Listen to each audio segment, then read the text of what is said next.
Dozens of people got together, gathering for a chance to remember the victims of the deadliest human smuggling event we've seen in U.S. history. A mass was held at San Fernando Cathedral in San Antonio to honor the 53 lives that were lost in the back of that tractor trailer earlier this week.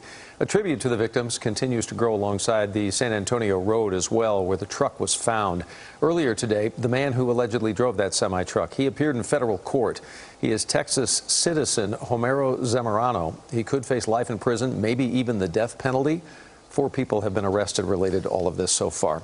Today, the Supreme Court cleared the way for the Biden administration to end the so-called Remain in Mexico policy. That's the policy that forced U.S. asylum seekers to go back to Mexico until their cases could be heard in U.S. courts. So what does today's decision mean for us in Texas? Aaron Jones is getting answers for you tonight.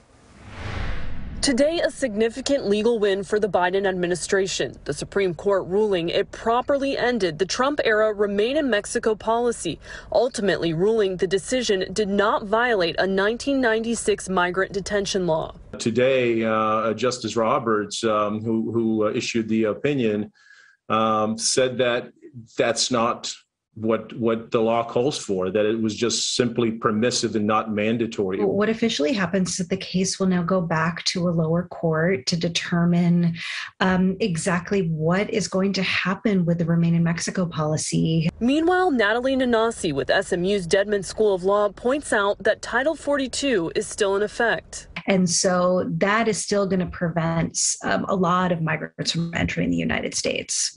All this comes just days after the deadliest case of human smuggling on U.S. soil. Dozens of migrants trapped in the sweltering heat of an abandoned tractor trailer in San Antonio. It's dangerous for one thing. Daryl Pearson, a native to the area, says sadly these types of trips are not uncommon. You make the mistake of getting in the back of a tractor trailer and having it locked behind you.